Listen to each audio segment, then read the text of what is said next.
Good morning. This is Ron. Welcome to Story Time.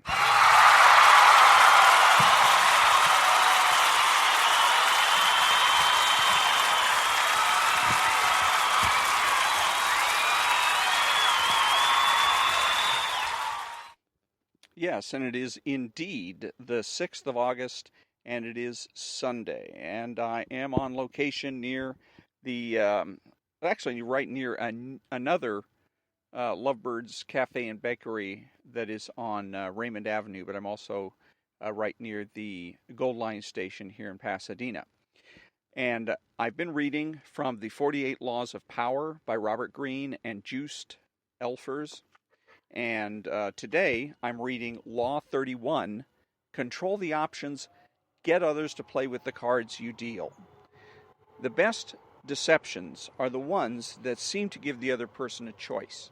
Your victims feel they're in control, but are actually your puppets. Give people options that come out in your favor, whichever one they choose. Force them to make choices between the lesser of two evils, both of which serve your purpose. Put them on the horns of a dilemma. They get gored whichever way they turn. Words like freedom, options, and choice evoke a power of possibility far beyond the reality of the benefits they entail. When examined closely, the choices we have in the marketplace, in elections, in our jobs, tend to have noticeable limitations. They are often a matter of choice simply between A and B, with the rest of the alphabet out of the picture. Yet as long as the faintest mirage of choice flickers on, we rarely focus on the missing options. We choose to believe that the game is fair and that we have our freedom. We prefer not to think too much about the depth of our liberty to choose. This unwillingness to probe the smallness of our choices stems from the fact that too much freedom creates a kind of anxiety. The phrase unlimited options sounds infinitely promising, but unlimited options would actually paralyze us and cloud our ability to choose. Our limited range of choices comforts us. This supplies the clever and cunning with enormous opportunities for deception.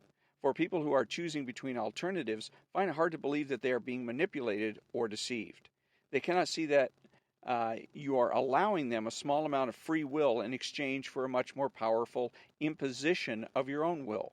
Setting up a narrow range of choices, then, should always be a part of your deceptions. There is a saying, if you can get the bird to walk into the cage on its own, it will sing that much more prettily. The following are among the most common forms of controlling the options. Color the choices. This was a favored technique of Henry Kissinger. As President Richard Nixon's Secretary of State, Kissinger considered himself better informed than his boss and believed that in most situations he could make the best decision on his own. But if he tried to determine policy, he would offend or perhaps enrage a notoriously insecure man. So Kissinger would propose 3 or 4 choices of action for each situation and would present them in such a way that the one he preferred always seemed the best solution compared to the others. Time after time, Nixon fell for the bait, never suspecting that he was moving where Kissinger pushed him. This is an excellent device to use on the insecure master. Force the resistor. One of the main problems faced by Dr. Milton H. Erickson, a pioneer of hypnosis therapy in the 1950s, was the relapse. His patients might seem to be recovering rapidly, but their apparent susceptibility to the therapy masked a deep resistance. They would soon relapse into old habits, blame the doctor, and stop coming to see him. To avoid this, Erickson began ordering some patients to have a relapse, to make themselves feel as bad as when they first came in, to go back to square one. Faced with this option, the patients would eventually choose to avoid the relapse, which of course is what Erickson really wanted. This is a good technique to use on children and other willful people who enjoy doing the opposite of what you ask them to. Push them to choose what you want them to do by appearing to advocate the opposite.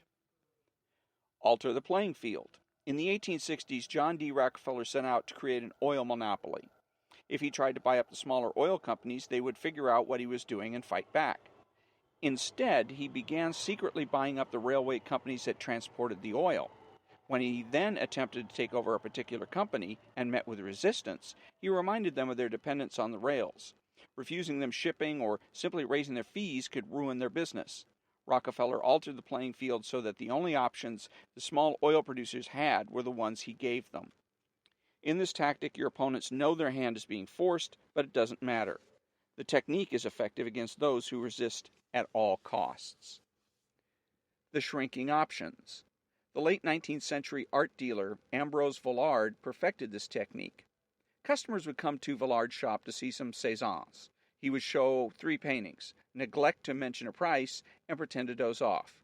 The visitors would have to leave without deciding. They would usually come back the next day to see the paintings again, but this time Vollard would pull out less interesting works, pretending he thought they were the same ones. The baffled customers would look at the new offerings, leave to think them over, and return yet again. Once again, the same thing would happen. Vollard would show paintings of a lesser quality still. Finally, the buyers would realize they had better grab what he was showing them, because tomorrow they would have to settle for something worse, perhaps at even higher prices. A variation on this technique is to raise the price every time the buyer hesitates and another day goes by. This is an excellent negotiating ploy to use on the chronically indecisive, who will fall for the idea that they're getting a better deal today than if they wait till tomorrow. The weak man on the precipice. The weak are the easiest to maneuver by controlling their options. Cardinal de Retz, the great 17th century provocateur, served as an unofficial assistant to the Duke of Orleans, who was notoriously indecisive. It was a constant struggle to convince the Duke to take action. He would ham and haw away the options and wait till the last minute, giving everyone around him an ulcer. But Retz discovered a way to handle him. He would describe all sorts of dangers, exaggerating them as much as possible, until the Duke saw a yawning abyss in every direction except one, the one Retz was pushing him to take. This tactic is similar to color the choices, but with the weak you have to be more aggressive. Work on their emotions, use fear and terror to propel them into action. Try reason and they will always find a way to procrastinate. Brothers in crime. This is a classic con artist technique. You attract your victims to some criminal scheme, creating a bond of blood and guilt between you. They participate in your deception, commit a crime, or think they do, and are easily manipulated. Serge Stavisky, the great French con artist of the 1920s, so entangled the government in his scams and swindles that the state did not dare to prosecute him and chose to leave him alone. It is often wise to implicate in your deceptions the very person who can do you the most harm if you fail. Their involvement can be subtle. Even a hint of their involvement will narrow their options and buy their silence. The horns of a dilemma.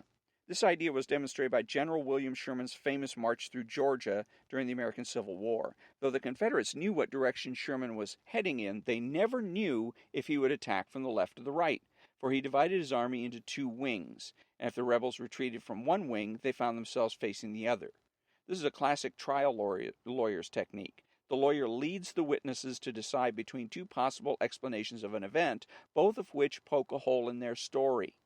They have to answer the lawyer's questions, but whatever they say, they hurt themselves. The key to this move is to strike quickly, deny the victim the time to think of an escape.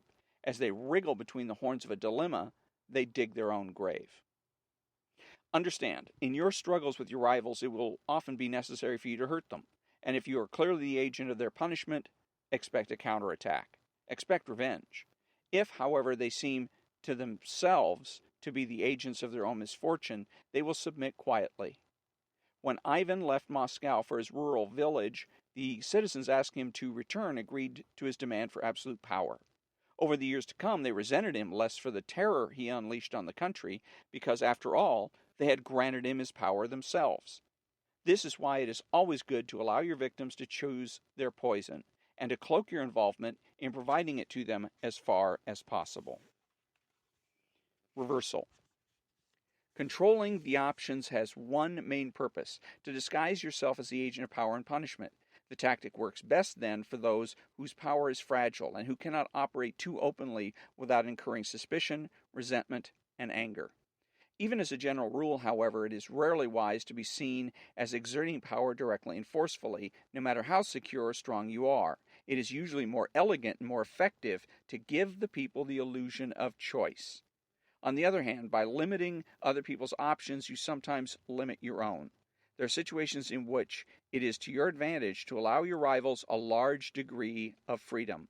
As you watch them operate, you give yourself rich opportunities to spy, gather information, and plan your deceptions. The 19th century banker James Rothschild like this method. He felt that if he tried to control his opponent's movements, he lost the chance to observe their strategy and plan a more effective course. The more freedom allowed them in the short run, the more forcefully he could act against them in the long run. And that concludes Law 31 about controlling the options and getting others to play with the cards you deal. And on Tuesday, when this is C6, so it'll be the 8th, August the 8th, I will be reading Law 32, Play to People's Fantasies. The truth is often avoided because it is ugly and unpleasant. Never appeal to truth and reality unless you are prepared for the anger that comes from disenchantment. Life is so harsh and distressing that people who can manufacture romance or conjure up fantasy are like oases in the desert. Everyone flocks to them. There's great power into tapping into the fantasies of the masses. And that will be Law 32 on Tuesday, August the 8th. Thank you for joining me, and have a great weekend.